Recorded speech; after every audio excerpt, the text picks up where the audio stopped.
Welcome to this episode of Small Bike Stuff. It's been a while.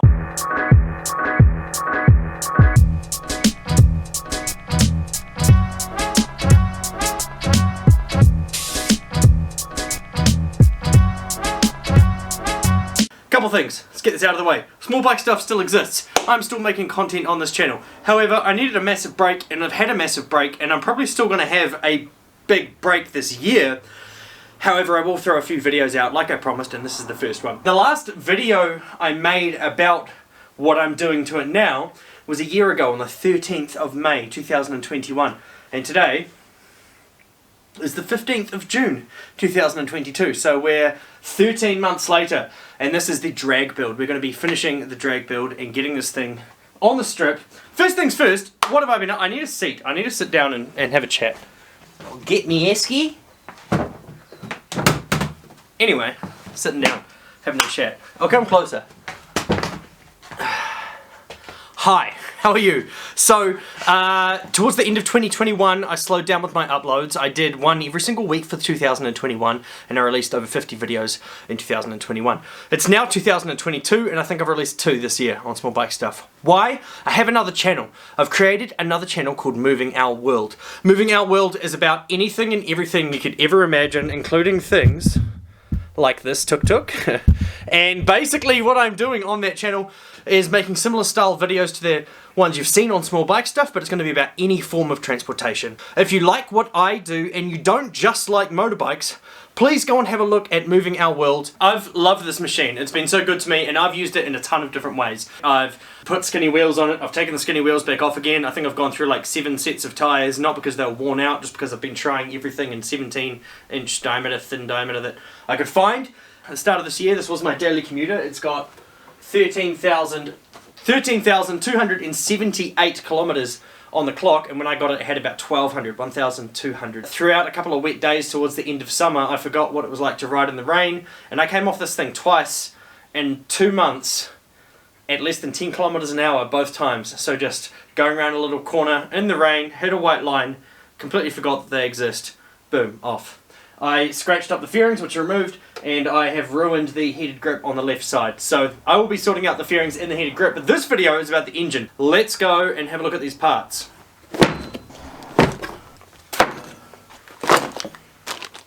Okay, so here we have all of my parts that I'm going to be throwing into this engine, and let's start off with the most important part. What is it? It's a high-speed kit. This is a 56mm kit for a Wave 125i or for an MSX. Unless you've been living under a rock, they are the same motor, same with the CT125, same with the Monkey 125, the Super Cub 125, a whole bunch of those bikes. What parts have I got here? Let's go through them. Okay, so open these boxes up. So here, first things first, we've got some clutch springs, and these clutch springs are to go with this clutch plate and steel set, which is also a high-speed set. Same brands, so I'm pretty stoked. They've got a matching kind of kit, supposedly.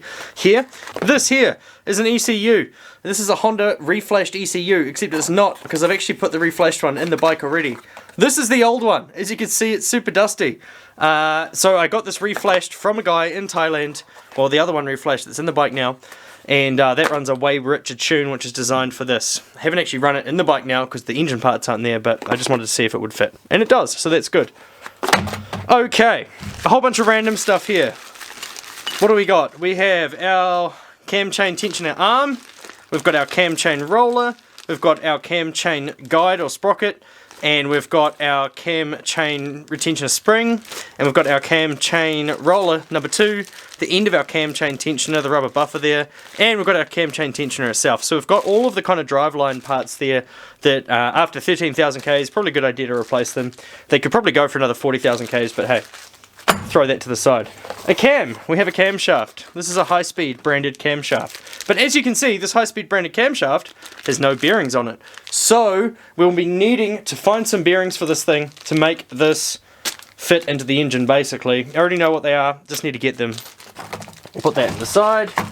Here, we've got our wrist pin for the piston, and we've also got our circlips for the bigger piston. So that's pretty cool.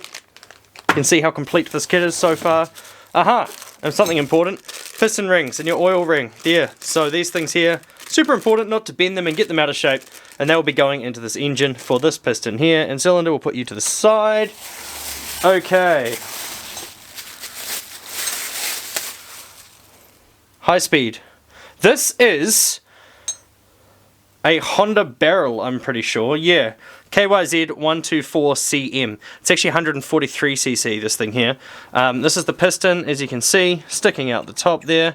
And yeah, it's pretty impressive. Here we have some valve springs and the valve retainer as well.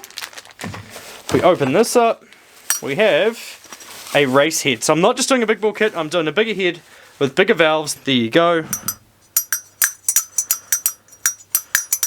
Woohoo! Better not slap those against each other. So yeah, I've got a bigger head, which actually looks to be a KYZ part number, which is an original Honda head. It's almost like they've just machined this Honda head. Look at the size of the intake there, and look at the size of the exhaust there. So it's much bigger than stock, which I will be able to show you when the engine's apart. What else do we have in here? Just our base gasket and our head gasket. Head gasket's aluminium, base gasket's paper. And our injector, 150cc injector. More fuel flow going through for this build. Here we have our intake manifold. Let's get it out of the bag and show you. Intake manifold, which is high speed branded once again. Seems like it does the job, seems pretty robust. I'm happy with it, so we'll run with it. We've got no choice, it's what I've got. And this whole kit supposedly goes together. Gaskets and spacers inside the bag. That's out of the way. And last thing is our actual manifold or mount for the intake manifold itself. It's a rubber boot clamp system. It seems pretty solid. Okay, so there we have it. That's the whole recipe. That's what I'm going to be using on this channel to build this wave, to get you guys happy and get you some content. Yeah, if you like what I've been doing, head over and have a look at Moving Our World. I've got a tuk-tuk there I'm doing a whole bunch of stuff on. This is a genuine Thai tuk-tuk, and it's 657cc Suzuki F6A single overhead cam engine in there powering it. Thank you so much for watching this small update from Small Bike Stuff. We'll get on to this engine and slam it out soon. I'm going to use it for drag racing, and I'm also going to do a couple of long off-road adventures, so I'll be swapping swing arms and things around. Oh! Swing arm. Nui Racing. I have used this before. I was doing an adventure ride, so I didn't want this nice thing on there for that. This is one of two wheels because the other one's hard to get, but look how thin that is. I'm really, really looking forward to making a tiny, skinny wheel drag motorcycle from Southeast Asia, except we'll be in New Zealand at Mary Mary in Auckland, Mere Mere, at the drag strip, hanging out, having some fun. For the moment, look at these skids.